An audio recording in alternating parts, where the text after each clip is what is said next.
Bueno, bienvenidos a todos los que nos visitan, si alguno nos visita por primera vez. Y a los que nos visitan, ¿verdad? Que no son fijos, pues también bienvenidos. A los que son fijos, ya. Bueno, a ver, estamos revisando la carta a los Gálatas, ¿no? Tenemos unos cuantos domingos ya viendo unos cuantos pasajes de la carta y hoy creo que estamos en el cuarto. Y hoy vamos a ver Gálatas 1, del 15 al 24. La semana pasada tuvimos el texto del 11 al 24 y más o menos llegamos del 11 al 15, 16, ¿verdad? Y hoy, si bien vamos a leer desde el 11 de nuevo para tener ahí más o menos el contexto, vamos a centrarnos en la exposición de los versículos del 15 al 24.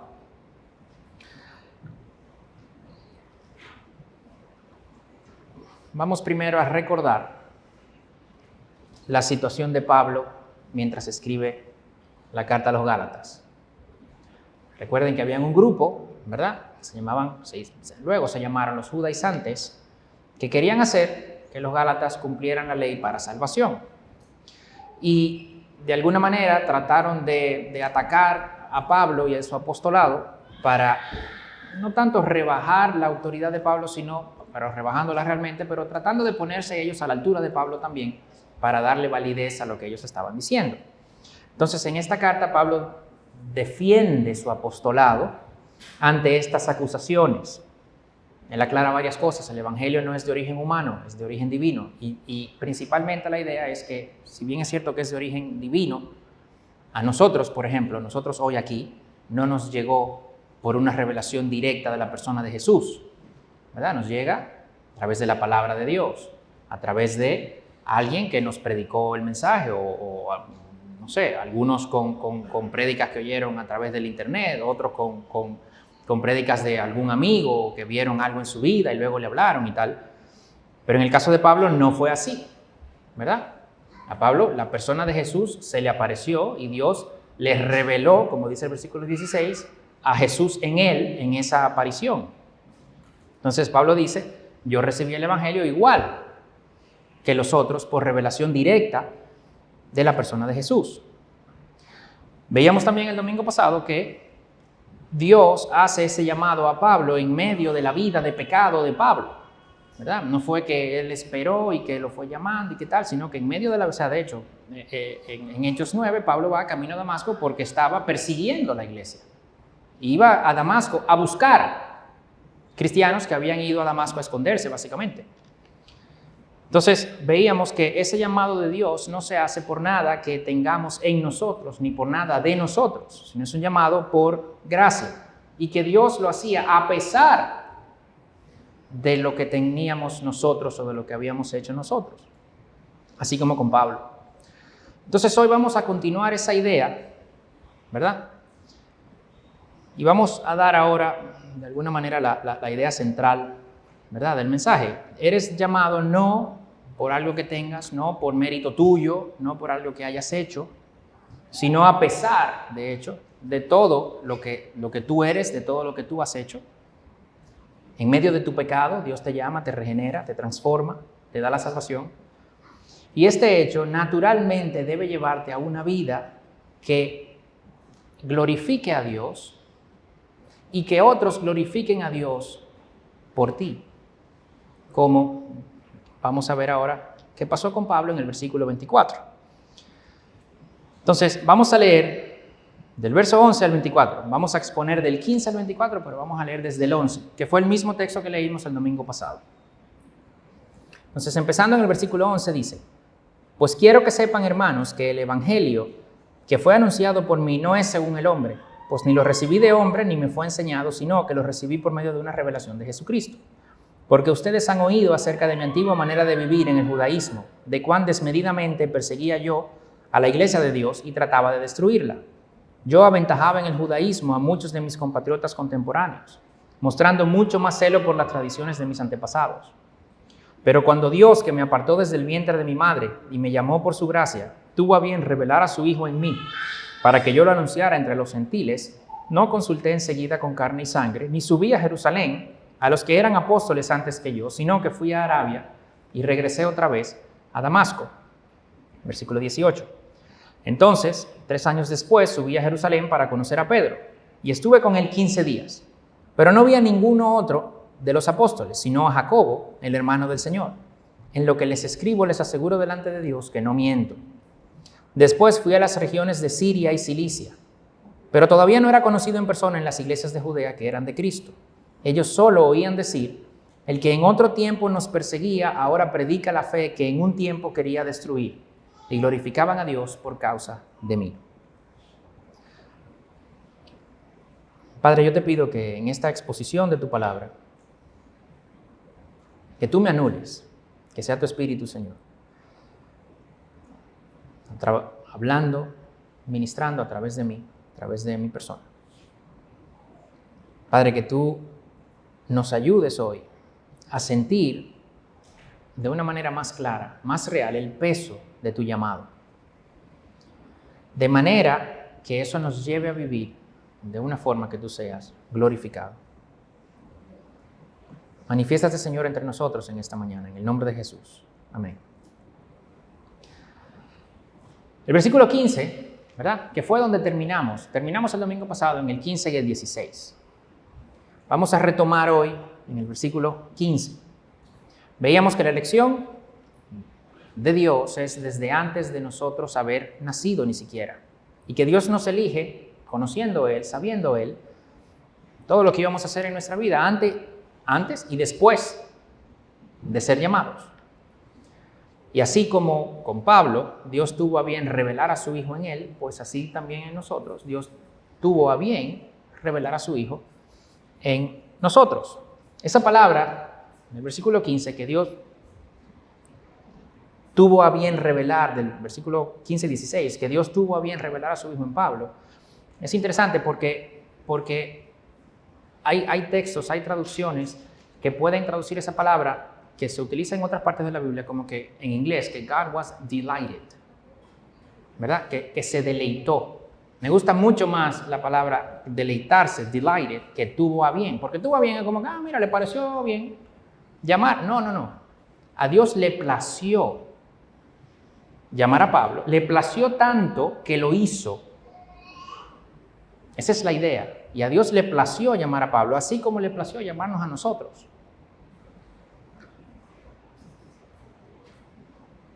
Se utiliza esta palabra en 1 Tesalonicenses 2:8, cuando Pablo dice que le plació a ellos también compartir el evangelio con los tesalonicenses.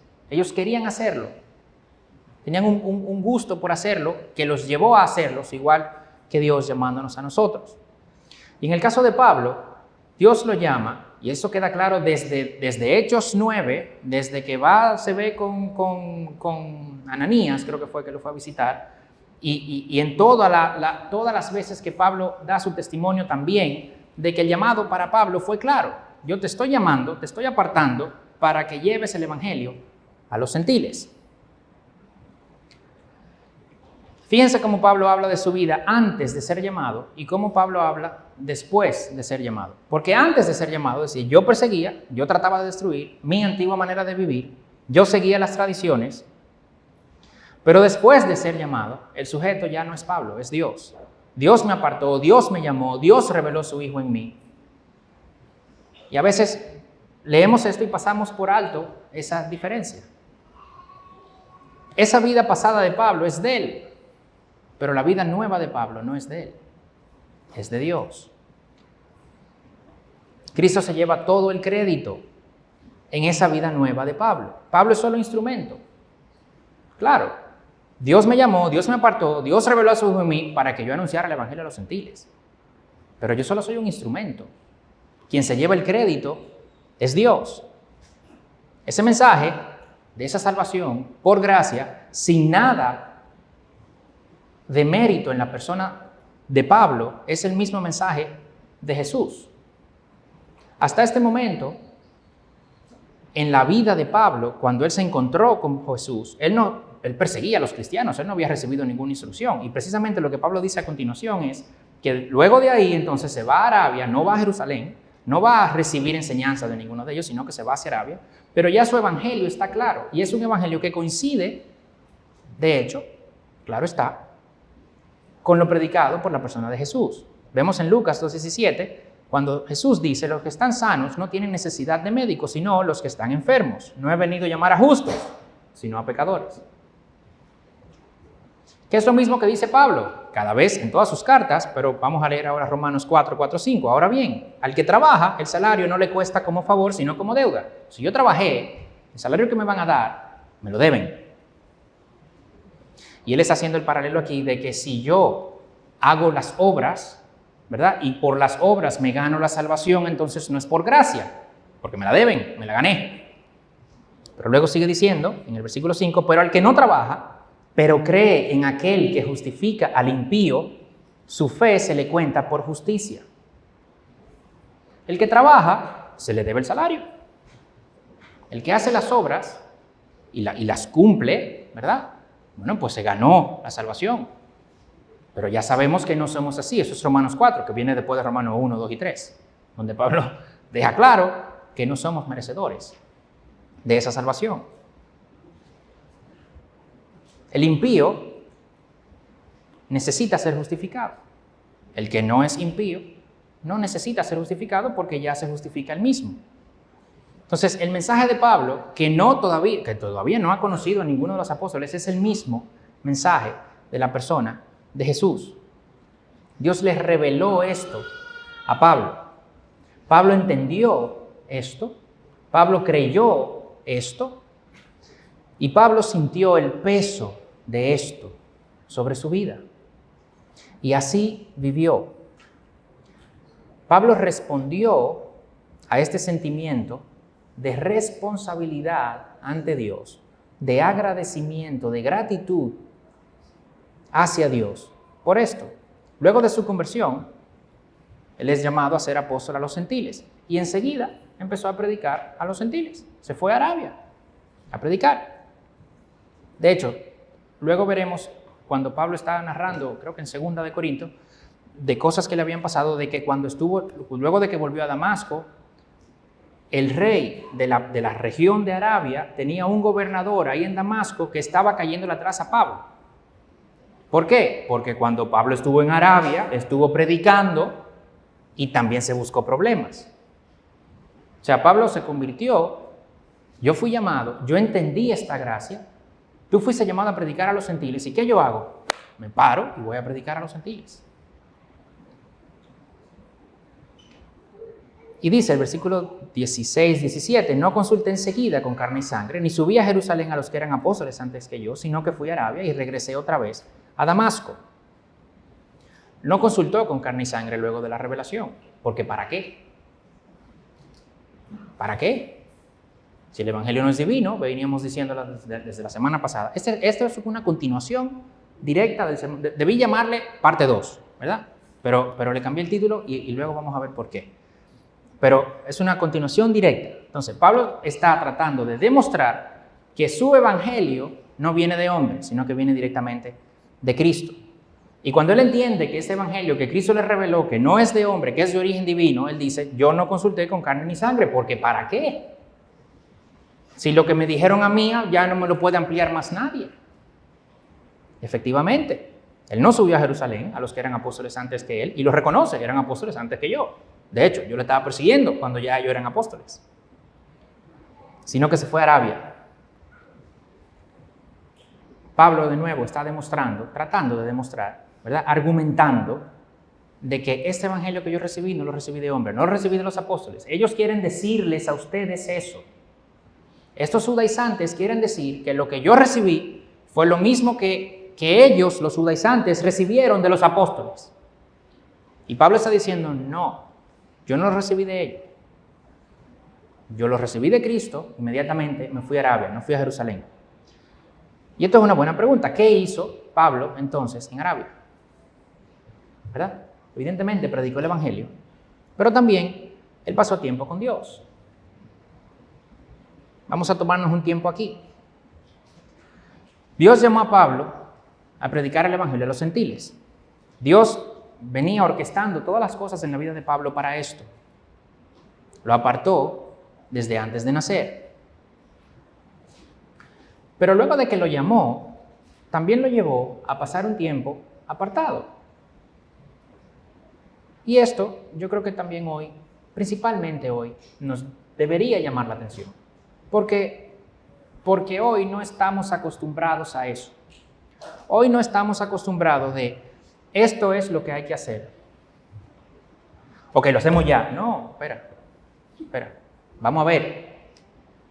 ¿Tú estás preparado para hacerlo? ¿Tenemos todos los recursos para hacerlo? ¿Todo el personal que se necesita para hacerlo está? No, vamos a esperar. Y yo me atrevería a decir que de todas esas cosas que yo dije, que la dije, ¿verdad?, de cosas que me llegaban a la cabeza, pero de todas esas cosas, la más importante es la persona, la preparación de la persona para hacer algo, para hacer eso a lo que Dios llamó. Pablo era estudiante de Gamaliel. Gamaliel era el top, había otro también, pero el top de los fariseos. O sea que Pablo conocía bien la ley. Evidentemente, como Dios no había regenerado su corazón, él no podía sacar el evangelio de ahí, pero inmediatamente Dios les revela eso y les regenera su corazón. Entonces Pablo ahora entiende muchísimo más que otra persona. ¿Por qué? Porque él conocía, se la sabía, él como persona ya se la sabía. Entonces ahora cuando Dios le abre los ojos, evidentemente tiene mucha más ventaja sobre alguien que nunca ha abierto la ley. Eso está claro. Sin embargo, con todo y eso, Dios se lo lleva a Arabia. El primer viaje misionero de Pablo llega casi 17 años después de que Dios lo llamó. Entre Hechos 9 y Hechos 13 hay 17 años. Lo leemos rapidito. Lucas no lo dice, porque eso digamos que él entiende que no le aporta necesariamente al objetivo por el cual él escribe ese libro. Pero pasan 17 años, 3 de esos en Arabia. Luego también estuvo en Siria y Cilicia, como vemos más adelante. Pero esto no es normal en el día de hoy, porque hoy vivimos en la era del microondas. Todo lo queremos para rápido. Nuestra capacidad de esperar, nuestra paciencia se hace cada vez más pequeña, cada vez más chiquita. A veces yo lo pienso eso porque estoy usando el internet, ¿verdad? Y pasa algo, no sé, quiero buscar algo en el internet y cuando la página no carga, tú dices, pero ven acá, ¿pero qué es lo que está pasando? Y entonces después yo me acuerdo, a veces, no siempre, ¿verdad? Pero a veces me acuerdo de cuando uno usaba los módems. ¿Ustedes se acuerdan del módem que era 14.400 y después salieron uno que era de 28.800, que eso era 28 BPS, yo no me acuerdo cómo se llamaba? Pero eso era una locura. ¡Wow! O sea, eso es nada, pero eso es, señores, mira, nada comparado con la velocidad de que nosotros manejamos hoy. ¿Se acuerdan? Que de hecho, tú bloqueabas, o sea, si tú usabas el internet, no podías usar el teléfono de la casa. Sí, exacto. Y los que eran fanáticos así del internet, que jugaban y cosas, entonces sacaban otra línea de teléfono para poder usar el teléfono de la casa y poder usar el internet. Y cuando tú te conectabas, el módem hacía ruido, no sé. Ahora, el celular no entra, el WhatsApp, tú mandas el mensaje y no se ve que tiene una sola, porque no le ha llegado a la otra. Y dices, pero ¿qué es lo que está pasando? O sea, se cayó la línea. O sea, porque estamos, y no estoy diciendo que eso sea malo, claro, se supone que debe funcionar, y más cuando tú estás pagando un servicio todos los meses, ¿verdad? Pero eso hace que nosotros tengamos mucha menos paciencia. Y nuestra mente se acostumbra a eso, ¿ok? Y entonces queremos pasar eso a otras áreas de la vida. Y aquí vemos que Dios no trabaja así. Dios no trabaja en microondas. Dios cocina en caja china. ¿Saben la caja china? Que tú pones el cerdo, ¿verdad? Lo condimenta y le pones caliente arriba, caliente abajo y lo pones ahí 14 horas. Y ese cerdo te queda mucho mejor, buenísimo, pero tiene que durar tus 14 horas. O sea, si te lo vas a comer en la noche, tienes que empezar temprano en la mañana a preparar eso. El microondas, rapidito. Pero todo el que ha comido cerdo en caja china sabe que no es lo mismo, ¿verdad? Entonces Dios se toma su tiempo con nosotros. Y para nuestra cultura, eso es mucho más difícil de aceptar que para personas en culturas antiguas. Porque estamos mucho más acostumbrados a las cosas rápidas. Entonces Dios coge a Pablo, se lo lleva a Arabia 3 años. Luego vuelve a Siria y Cilicia 14 años. Y entonces va a su primer viaje misionero. Personas llegan a la iglesia, se convierten, y a los 2 meses, yo me quiero ir de misionero para África. Oye, brother, mira, espera. Espera. O sea, eso no es así. Y con Pablo, no fue así. ¿Qué más con nosotros? Vamos a cerrar ese paréntesis, ¿verdad? Seguimos en el versículo 18. Entonces, 3 años después, subí a Jerusalén para conocer a Pedro y estuve con él 15 días. Pero no vi a ningún otro de los apóstoles, sino a Jacobo, hermano del Señor. Eventualmente, a los 3 años, luego de que volvió de Arabia a Damasco, pues entonces Pablo sí sube a Jerusalén. Dice sube a Jerusalén porque Jerusalén está, ¿verdad?, situada en una montaña arriba. Entonces, cuando tú dices sube a Jerusalén es porque va a subir la montaña. Pablo fue, conoció a Pedro, vio a Jacobo, parece que no estuvo tanto tiempo con Jacobo, ¿verdad? En el libro de los Hechos vemos que cuando en esta primera visita a Jerusalén Pablo llega, ¿qué hacía la gente? Le salía corriendo. Con justa razón, naturalmente. ¿Por qué? Porque ¿quién era Pablo? El que los quería matar, el que los perseguía, y ahora de repente, aquí en la reunión, que no era necesariamente en un templo como este y tal, tú sabes, no, era probablemente en la casa de alguien, y estamos ahí en la casa de alguien, con la gente que estamos ahí, medio acechando, yo no sé, y entra Pablo por esa puerta. Ya no digo yo que la gente se ponga nerviosa. Y tiene Bernabé que tomar a Pablo y decir, no, espérate, ven, vamos donde Pedro. Pedro, mira, ese Pablo, sí, el que nos perseguía, sí, pero ya Pablo tuvo que salir corriendo de Damasco porque él estaba predicando el evangelio. Ya Pablo fue a Arabia y tuvo problemas con, creo que el rey Aretas, sé que se llama. Ya él tuvo problemas ya él puso su vida en la línea y entonces lo reciben. Pero en esta visita, él duró solamente 15 días. ¿Por qué Pablo dice eso? Con esa exactitud. Es muy raro que se vea en estas epístolas esa exactitud. Yo duré 3 años allá, 15 días aquí, 14 años después tal cosa, porque Pablo quiere ser exacto en la narración de sus testimonios, porque quiere defenderse de esto que están diciendo. Entonces, ¿qué dice? Yo duré solamente 15 días ahí con Pedro. Pedro no me discipuló. Evidentemente, yo estoy 100% seguro que durante 15 días no hablaron del clima. Hablaron de la vida de Jesús, porque Pablo no conoció a Jesús previo a su resurrección. Entonces Pablo seguro que quería saber cosas, y Pedro seguro que quería contarlas también. Pero eso no significa que Pablo fue enseñado por Pedro, solamente duró 15 días. Aquí queda claro la independencia de Pablo, del evangelio de Pablo, de la iglesia de Jerusalén. No vino de la iglesia de Jerusalén. Estuve 15 días con Pedro, a Jacobo solo lo vi. Y luego en el versículo 20, en lo que les escribo, les aseguro delante de Dios que no miento. Esta frase es como un juramento, ¿verdad? Que tiene cierta estructura para la ley romana, que se utiliza al final de un juicio, cuando se da un veredicto. Esta es la verdad. Entonces Pablo utiliza esa estructura para afirmar como un juramento, esto es así, yo no estoy mintiendo. Después fui a las regiones de Siria y Cilicia.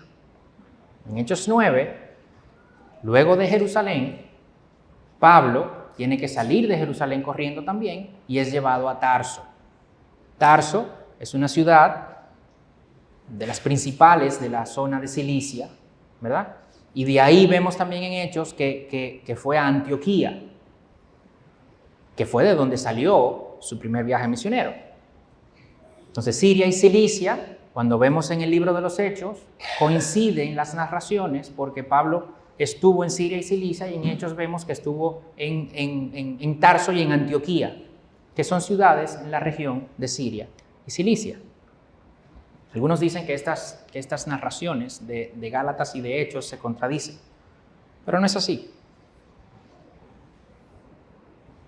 Veremos luego en Gálatas 2, la próxima semana, que de aquí, 14 años después, fueron a Jerusalén de nuevo, que va a coincidir, y lo veremos la semana próxima, con Hechos 11. Menciono esos detalles porque a veces para nosotros también es complicado, porque vemos Hechos 9, Hechos 11, Hechos 13, y entonces vemos la carta a los Gálatas, vemos la carta a los Corintios, que Pablo está contando su testimonio, y a veces se nos hace complicado compaginar, ¿verdad? Pero la próxima semana vamos a verlo un poquito más a detalle. 3 años en Arabia, 14 años en Siria y Cilicia, Dios trabajando con Pablo. Dios trabajando con Pablo. No Pablo aprendiendo de los apóstoles, no Pablo aprendiendo de los que eran algo en la iglesia de Jerusalén, sino que solamente 15 días con Pedro, solo vio a Jacobo, Santiago, el hermano de Jesús, y Pablo predicando el evangelio, dejando claro que su evangelio viene por revelación directa de Dios. Recuerden que eso es lo que Pablo quiere lograr, eso es lo que Pablo quiere demostrar en esta carta. Y luego vemos en el versículo 22, 23 y 24, que dice, pero todavía no era conocido en persona en las iglesias de Judea que eran de Cristo, reafirmando esto. Yo duré 15 días allá, estuve con Pedro, pero esas iglesias no me conocían. A ver, estas iglesias sabían de Pablo, porque sabían que Pablo era quien los perseguía. Sabían que Pablo era quien estaba ahí cuando mataron a Esteban. Ellos sabían quién era Pablo, pero no conocían. De hecho, pueden no conocerlo ni siquiera, porque tú no necesariamente sabes y conoces y ves la cara de quien te está persiguiendo. Tú solamente sabes que te están persiguiendo, te avisan y sale corriendo. ¿Y quién es Pablo? Tú nunca lo has visto. Es más, tú no quieres ni verlo. Entonces, él dice, a mí no me conocían todavía, pero principalmente la idea aquí no es si conocían a Pablo como persona, sino que no conocían a Pablo luego de su encuentro con Jesús. Ellos solo oían decir, el que en otro tiempo perseguía la iglesia, ahora predica la fe que en aquel tiempo quería destruir. Esas personas habían empezado a oír el cambio en la vida de Pablo, de lo que Dios estaba haciendo a través de Pablo, una transformación total. Antes quería destruir la fe y ahora predica la fe. No fue que la dejó quieta, porque eso también puede ser. Bueno, se encontró con Jesús y dijo, bueno, yo ya por ahí, yo dejo a esa gente quieta, a mí se me apareció algo, yo no sé qué es, yo no quiero problemas, yo ahora me dedico aquí con los fariseos y tal. No es un giro de 90, 45, 60, no, es un giro de 180 grados. Yo iba para allá, yo estaba persiguiendo la iglesia y ahora yo predico la fe que estaba persiguiendo. Y esto, en el versículo 24, llevó a que la gente glorificara a Dios por causa de Pablo. Durante esos 17 años, el testimonio de Pablo fue de boca en boca. Las iglesias de Judea, que no conocían a Pablo transformado, sí conocían a Pablo perseguidor de la iglesia, habían empezado a oír del cambio en su vida y glorificaban a Dios por esto. El Pablo, que perseguía la iglesia, en un momento entiende que su propia justicia le era inservible, que todo lo que él estaba haciendo, su esfuerzo, un esfuerzo tal que le llevaba ventaja a muchos de aquellos contemporáneos de él, o sea que él era bueno haciendo eso, todo ese esfuerzo, él entendió, me es inservible. Yo tengo que yo tengo que poner mi fe en la justicia de Jesús, no la mía. En ese Hijo de Dios que yo vi, que yo sabía que había muerto y que ellos decían que había resucitado, pero yo lo vi resucitado. Entonces ahora yo creo. Entonces en esa revelación, cuando Pablo dice, Dios tuvo a bien revelar a su Hijo en mí, esa revelación implica, Pablo me di cuenta que mi propia justicia, lo que yo estaba haciendo, no me iba a ganar el favor de Dios. Yo también entendí que yo solamente podía ganar el favor de Dios si ponía mi fe en eso que Jesús, que murió y resucitó, que yo lo vi, hizo. Y eso le transformó su vida. El mensaje anterior se llamó Escogidos para la gloria de Dios. Porque en escogernos, llamarnos, limpiarnos, salvarnos, adoptarnos, glorificarnos, Dios se lleva la gloria. Pero este se llama escogidos para glorificar a Dios. Escogidos para la gloria de Dios. Pero este se llama escogidos para glorificar a Dios. Cuando yo puse el nombre del mensaje, Diana me escribe, oye, el de la semana anterior, ella me llama, ¿verdad? Porque ella hace el arte. Y entonces me llama y me dice, mira, el de la semana anterior, el título, yo sí, está bien, así como te lo mandé, está bien. Pues yo sabía que me lo estaban haciendo. Así como te lo mandé, está bien. Escogidos para glorificar a Dios, porque esa elección y ese llamado de Dios a nosotros nos debe llevar a vivir una vida que glorifique a Dios, pasiva y activamente. Cuando digo pasiva es, Dios me llamó, ¿verdad? Y eso glorifica a Dios. Pero ahora mi vida, mi acción, lo que yo hago de aquí en adelante debe llevar también a que yo glorifique a Dios y a que otros glorifiquen a Dios por lo que Dios hace en mí. Que nuestra forma de vida le glorifique, de palabra, de acción, de pensamiento. Porque para esto fuimos llamados. Entonces, que Dios sea glorificado por causa de nosotros, vamos a decir que se da en dos momentos amplios, ¿verdad? Dios es y será glorificado por su obra salvadora, por la obra de Cristo en nosotros. Y se llevará la gloria por toda la eternidad, por eso. Pero Dios también es glorificado aquí en la tierra, por la vida nuestra, por cómo nosotros vivimos, luego de que Él nos llama y nos transforma. El otro, ¿verdad? El primero, está garantizado. Pero nosotros podemos vivir de una manera que no le dé la gloria a Dios. Pudiéramos. Si realmente se da esa obra salvadora de Dios en nosotros. Yo diría lo siguiente. La segunda, ¿verdad? Dios ser glorificado en nuestra vida, por la vida nuestra. Esa segunda no se da sin la primera. O sea, si la vida nuestra va a glorificar a Dios, es porque Dios nos salvó y Dios se lleva la gloria en salvarnos. Si Dios no nos salvó, si Dios no se lleva la gloria en salvarnos, la vida nuestra no va a darle gloria a Dios tampoco, porque somos incapaces de hacerlo. Pero yo diría también que la primera no sucede si no sucede la segunda. Dios no se va a llevar la gloria de habernos salvado si nuestra vida no le da la gloria a Él tampoco, porque probablemente es porque no somos salvos. Y eso es difícil de decir, pero es la realidad, es lo que vemos en la palabra. Y de aquí lo estamos tomando, no porque lo dice un versículo, que hay otros versículos que lo dicen, aquí lo estamos tomando porque vemos que es la consecuencia natural. Pablo, que perseguía a la iglesia, Dios lo llama, ahora no persigue la iglesia, y naturalmente lo que él empieza a hacer después hace que Dios sea glorificado. Y glorificaban a Dios por causa de mí. ¿Se puede decir eso de nuestras vidas? Ese es el llamado más básico del cristiano. 1 Corintios 10:31, de hecho, el versículo lema de la iglesia. Y todo lo que hagan, háganlo para la gloria de Dios. ¿Right?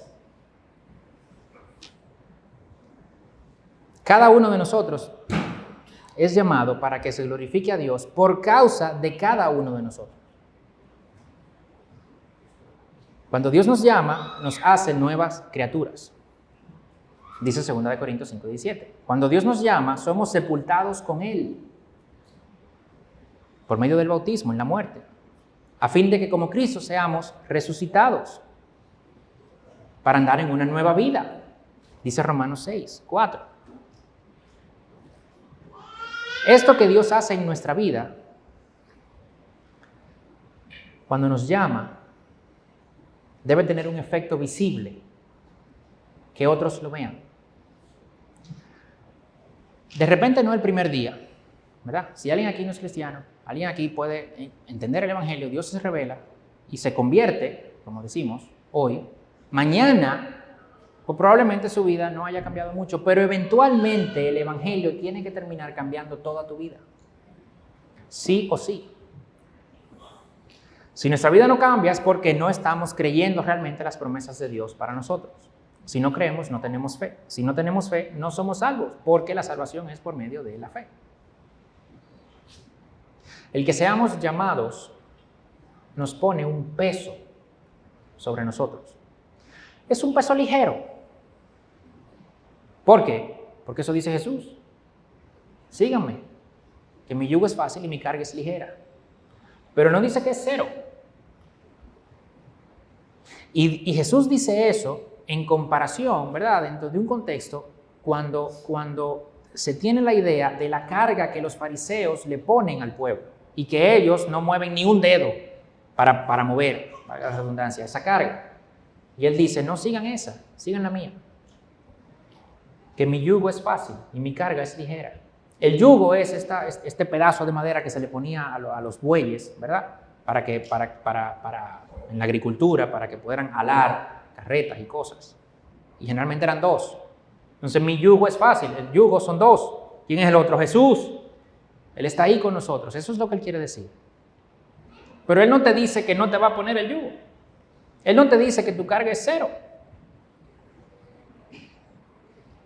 Decíamos hace par de domingos que hablando del costo del discipulado.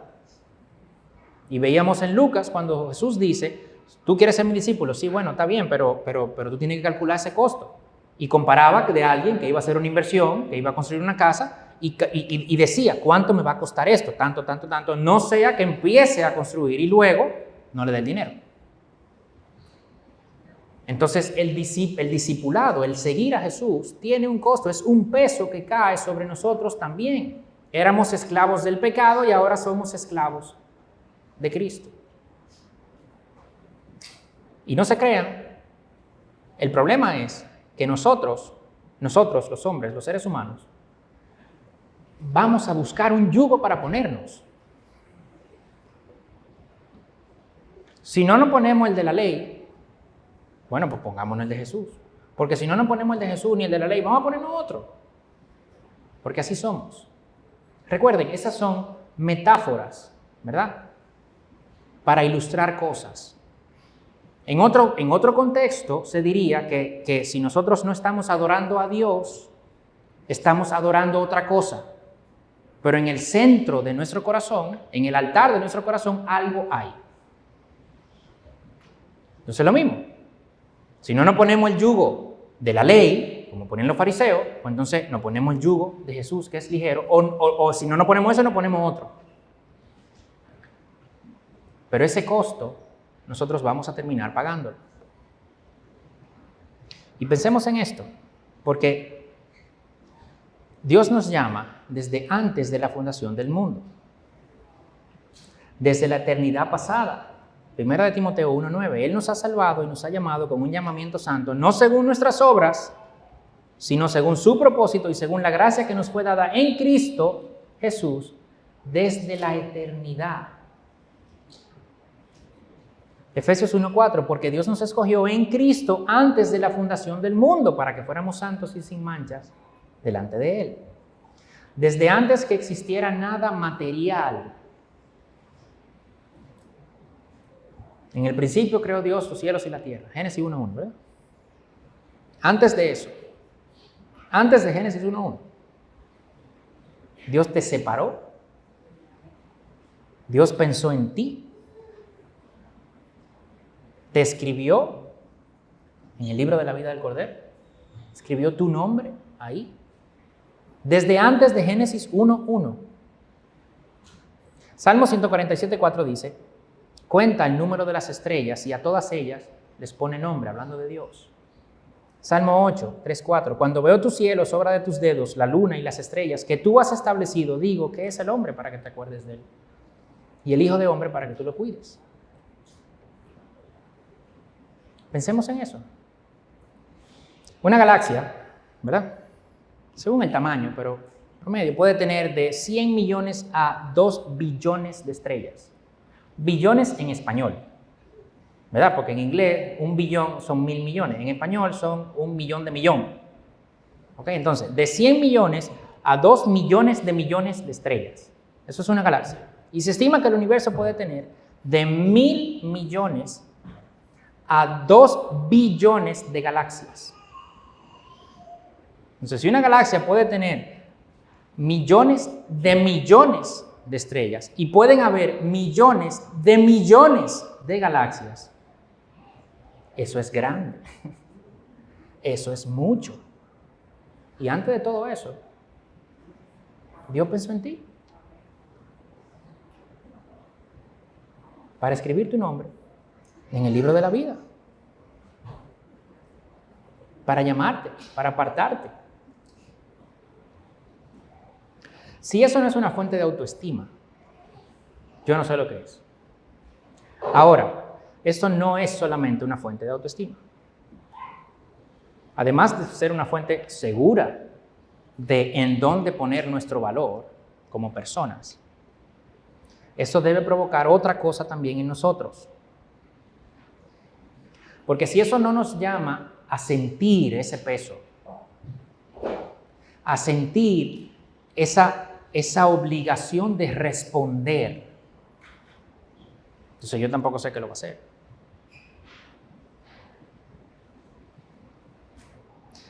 El efecto natural del evangelio es transformar tu vida.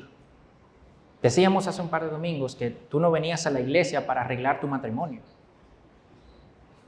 pero que una consecuencia de creer el evangelio pudiera ser arreglar tu matrimonio. No, eso no está garantizado, ¿eh? El evangelio lo que nos garantiza es la salvación. El evangelio no nos garantiza que va a arreglar nuestro matrimonio. Por favor, o sea, seguro que muchos de ustedes conocen personas que son creyentes que tienen un matrimonio complicado, dañado.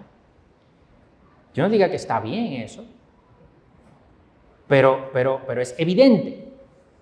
Si decimos entonces que venimos a la iglesia para arreglar nuestro matrimonio, entonces el evangelio no funciona, porque lo vemos. Lo vemos. Y no es así, el evangelio funciona. Pasa que queremos aplicarlo para lo que no es. Sin embargo, sí tenemos que tener conciencia de que cuando aceptamos el evangelio, tenemos un peso sobre nosotros para responder a pesar de nuestras circunstancias, a pesar de ese matrimonio, a pesar de ese hijo, a pesar de ese trabajo, de ese jefe, de cualquier situación. Y en el caso de Pablo, en su vida se ven esas consecuencias naturales de ser llamado y de ser regenerado y de poner su fe en Cristo. En el caso de nosotros, tenemos que preguntarnos si se ve. Las iglesias de Judea, sin conocer a Pablo, ya hablaban del cambio en su vida. Y en el caso de nosotros, a nosotros no nos conocen las iglesias de Judea, ¿verdad? Pero te conocen tu compañero de trabajo. Pero te conocen tus hijos, tus hermanos, tus padres, tu esposa, tu esposo. Yo tengo un amigo y teníamos una conversación un día y bueno, llega una persona ahí, bueno, le pide algo, luego se va. Y él me decía, ese tipo era un maleante. Era un maleante. Él lavaba carros en el edificio donde él vivía, algo así. Me dice, eso era un maleante de verdad, de andar en droga, en mafia, en no sé qué y no sé cuánto. Bueno. Me dice, pero él se convirtió, él es cristiano ahora. Me dice, yo no creo en eso de que la gente se convierta. Pero me decía, algo de verdad, algo real pasó en la vida de ese tipo. Porque yo lo conocí antes y yo lo conocí después. Y lo que le pasó a él fue de verdad. Eso es un testimonio. Y alguien dice, bueno, es que yo no llevo tampoco una vida tan mala para que se vea esa diferencia tan grande. Vamos a ver. Quien esté pensando eso, por favor, ahora cuando llegue a su casa, con toda humildad y honestidad, siéntese con su pareja y pregúntele. Si usted no está casado, siéntese con sus padres y pregúntele. Siéntese con sus hermanos y pregúntele. Porque si pensamos así es porque no hemos entendido la gravedad de nuestro pecado y las consecuencias del pecado para aquellas personas que nos rodean. No lo hemos entendido.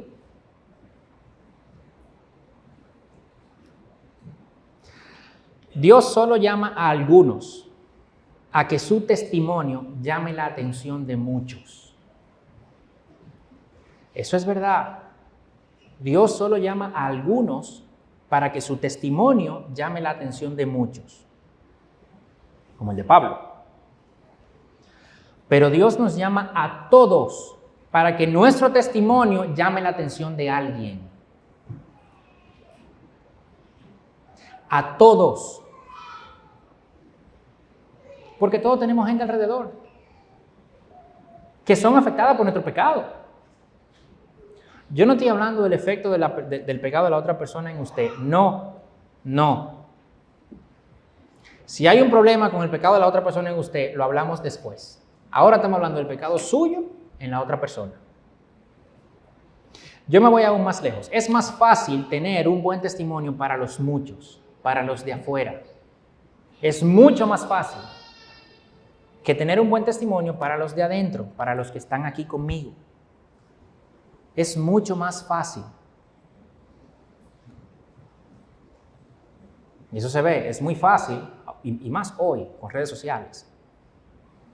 Es muy fácil subir los reels, se llaman, ¿verdad? Lo que son como los videitos. Es muy fácil subir la foto.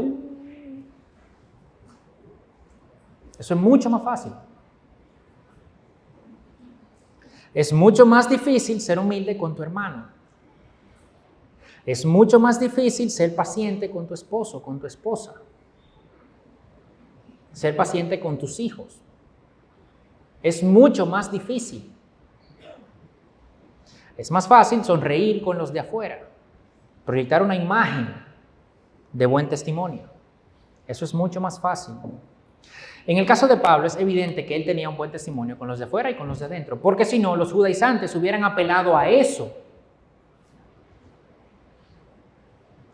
¿Verdad? Pero como no podían apelar a eso, entonces, ok, vamos a ver, vámonos por ahí, porque sabe, como no fue a Jerusalén y tal, no sé qué, entonces como venimos de lo mismo, no. Si Pablo hubiese tenido un mal testimonio con alguien, ellos hubieran apelado a eso, 100% seguro. Entonces, Dios llama a Pablo para llevar el evangelio a los gentiles. Y Dios te llamó a ti para algo grande, que va a cambiar el mundo. ¿Sí? ¿Sí? Tú solo déjate usar por Dios. Dios tiene grandes cosas para ti.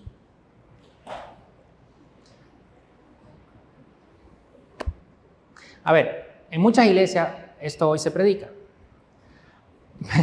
Pero es que no puede ser que en cada una de las iglesias que se predica eso, donde hay decenas y hasta centenas de gente, y hay decenas y centenas y miles de iglesias donde eso se predica, que en cada una de esas personas que están ahí Dios la haya llamado a cambiar el mundo.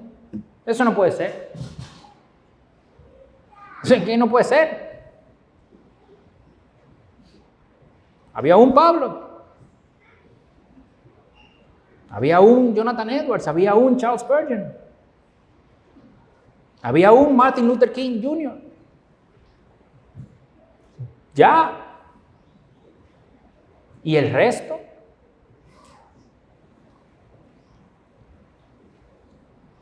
Vamos a comparar eso con 1 Tesalonicenses 4, 10 y 11.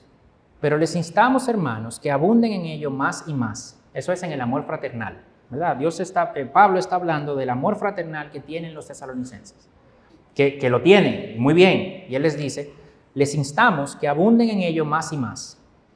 Y a que tengan por su ambición, oigan, el llevar una vida tranquila y se ocupen en sus propios asuntos y trabajen con sus manos tal como les hemos mandado. Oigan eso. A mí me encanta ese versículo. Es tan contrario a la cultura de hoy, a la cultura de la iglesia de hoy. Incluso en iglesias de sana doctrina. No estoy hablando de la iglesia no sana doctrina. ¿Sabe? Que esos pastores y las pastoras, ¿verdad? Subiendo esas fotos y esas cosas, eso no es una vida tranquila. Pero aquí Pablo dice, oye, lleven una vida tranquila, ocúpense de sus propios asuntos. Eso no es cambiar el mundo. No, a Pablo lo llamaron a eso. ¿Y a nosotros a qué nos llamaron entonces?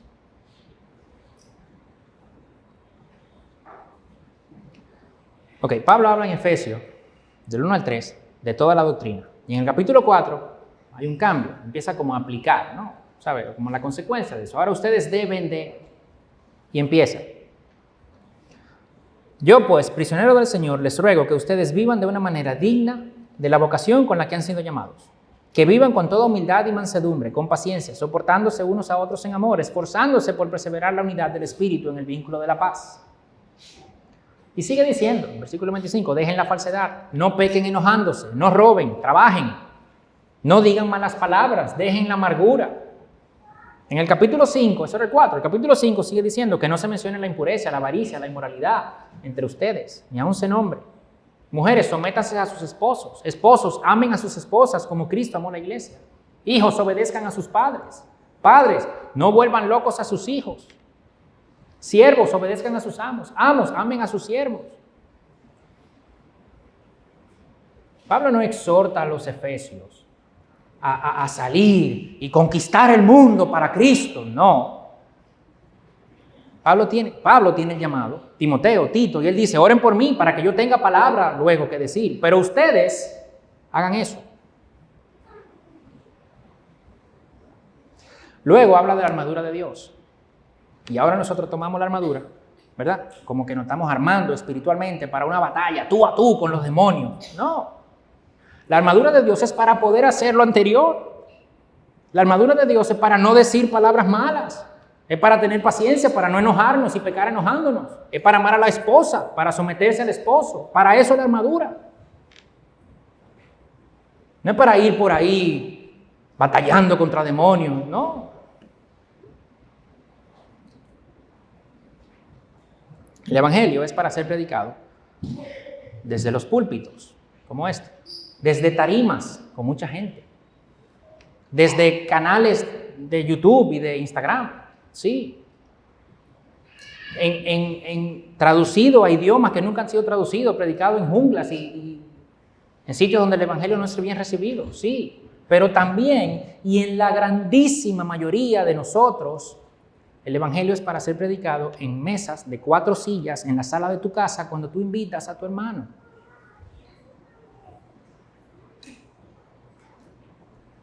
No es que no solamente, es que es al revés.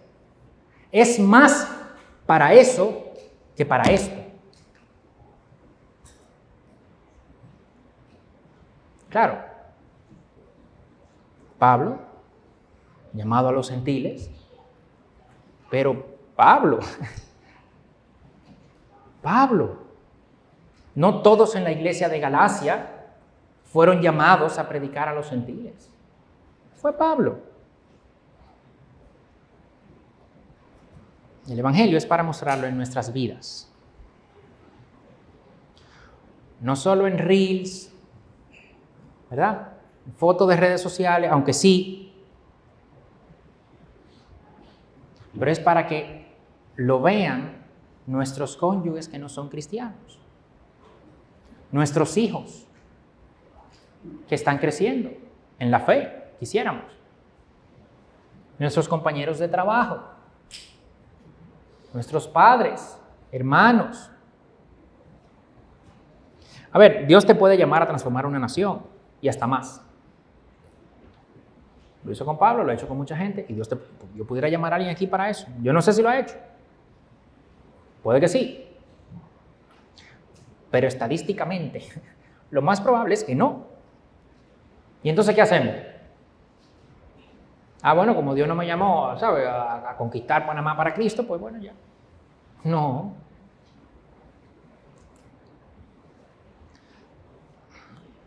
Voy a aplicar eso a mí. Yo no sé si Dios me llamó a impactar Panamá. Yo no lo sé.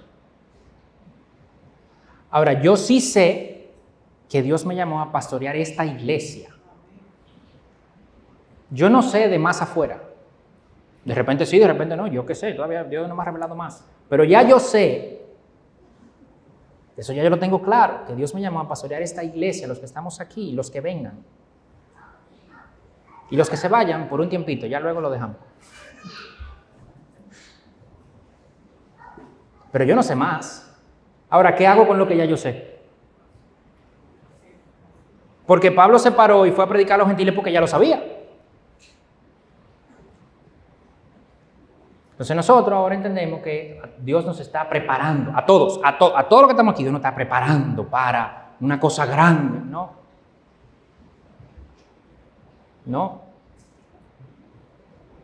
Bájese de esa guagua, que lo más probable es que no.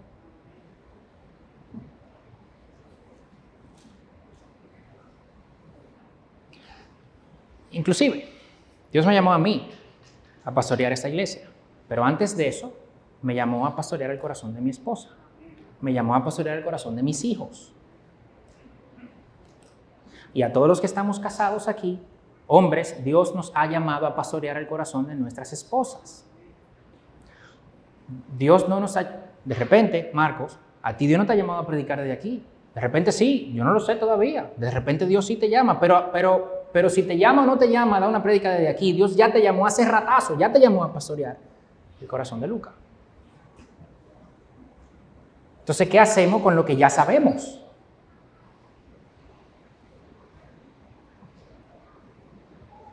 Pero yo no estoy casado tampoco. Dios a todos nos llamó a la santificación. Y ese llamado es primero que cualquier otro. Al vivir ese llamado, eso va a hacer que otros glorifiquen a Dios al ver las consecuencias en nuestra vida de haber abrazado el Evangelio. Al abrazar ese llamado a nuestra santificación, haciendo todo para la gloria de Dios, eso va a llevar a que otros glorifiquen a Dios por causa de ese cambio en nuestra vida. Ese versículo 24 de que otros glorificaban a Dios por causa de mí, de Pablo, aplica a todos nosotros también. No con las iglesias de Judea, como Pablo, pero sí con todos los que están a nuestro alrededor. En Lucas 21, y con esto cierro, es la vez que dice que Jesús está viendo la gente dando ofrendas, ¿verdad? Ahí, en el templo. Y los ricos dan mucho. Y viene una viuda y da 2 monedas de cobre. Eso es nada. Y Jesús dice que ella dio más que todos ellos. ¿Por qué? Porque ella dio todo lo que tenía. Pablo fue llamado a predicar a los gentiles. Dios quiere que Pablo dé eso. ¿Qué tiene Pablo? Ese llamado a los gentiles. ¿Qué tiene Pablo? Ese conocimiento de la ley. ¿Qué tiene Pablo? Esa capacidad de pensamiento lógico, de argumentación. Eso Dios quiere que Pablo lo dé.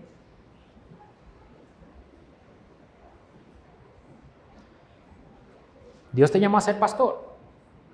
Dios quiere que tú le des eso. Dios te llamó a ser ministro de adoración.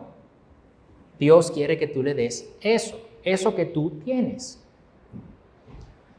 Dios te llamó a ser un esposo, a ser esposa, a ser padre. Dios quiere que tú le des eso.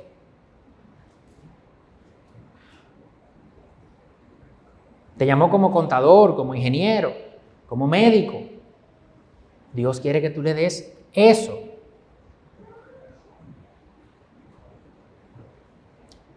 acaba de llegar a la mente y lo voy a decir. Mis abuelos, de parte de padre, son cristianos, los dos, gracias a Dios.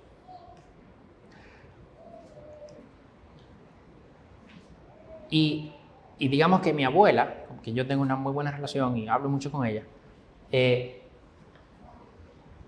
ella escribe libros y tal, de hecho tiene un libro de teología para adolescentes muy bueno y tal, o sea, tiene una capacidad de organizar su pensamiento y tal. Mi abuelo es mucho más de hacer, mucho más práctico. Entonces, ella y él también, pues a veces me han contado que cuando, ya él está retirado, pero cuando él estaba en el trabajo, entonces empezaba a hablarle a alguien del evangelio.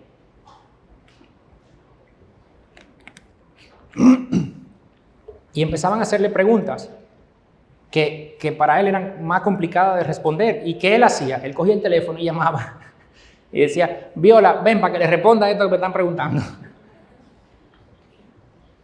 Eso que él tenía, él se lo dio. Dios lo que quiere es que le demos a él lo que nosotros tenemos.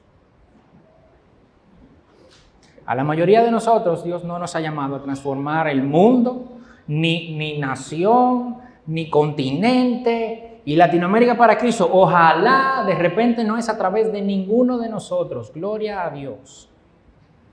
Pero Dios sí nos llamó a que con lo que tenemos se lo demos a Él. A que nuestro testimonio con los que están alrededor nuestro sea un cambio tan radical que otros digan, pero no otros lejos, no, otros cerca, los que de verdad nos conocen, que esos otros digan, wow, Dios te ha transformado. Si no son creyentes, que digan, algo hay ahí. Y ese llamado es para todos. Ese llamado es para todos. A Pablo, a los gentiles. A, no sé, dije Spurgeon, Martin Luther King Jr., a Miguel Núñez, a Latinoamérica, evidente. A Yannick López, a Iglesia Bautista Ciudad de Gracia. A Marco, a Luca. ¿Se entiende?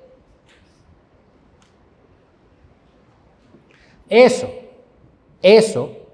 es lo que realmente transforma el mundo.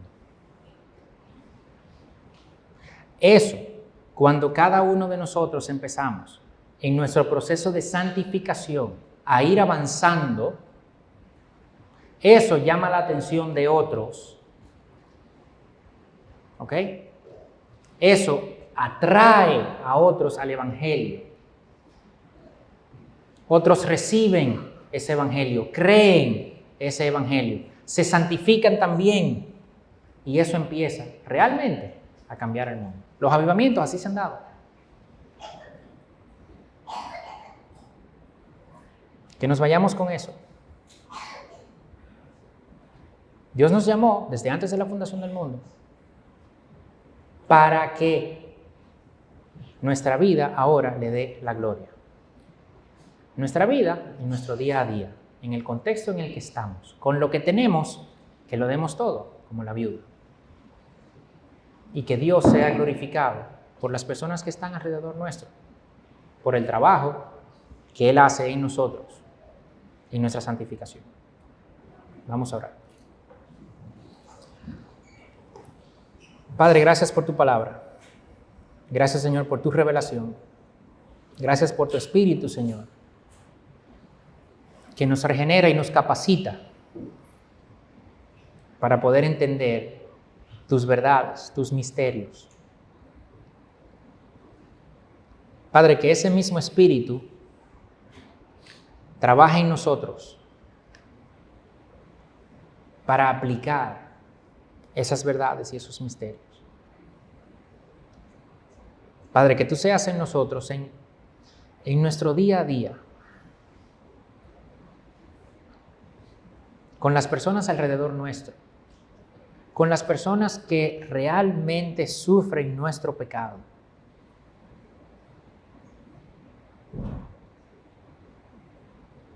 Padre, si ya tú nos llamaste, tú pensaste en nosotros antes de crear el universo, ¿cómo no responder, Señor? ¿Cómo no responder a ese llamado? Entregando todo lo que tenemos.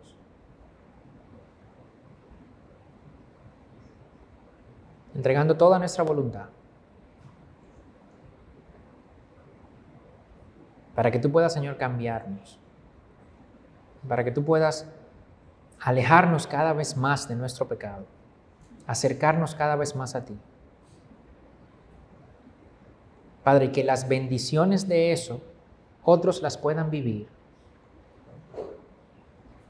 Y que tú, Señor, te lleves la gloria. Por lo que hiciste con nosotros, por lo que hiciste en la cruz, por nosotros. Y por lo que haces en nosotros. Que nos vas transformando, Señor, para que entonces cuando lleguemos a estar contigo en la gloria, por toda la eternidad te demos la gloria a ti. Ayúdanos, Señor, a empezar a vivir eso ahora. En el nombre de Jesús. Amén.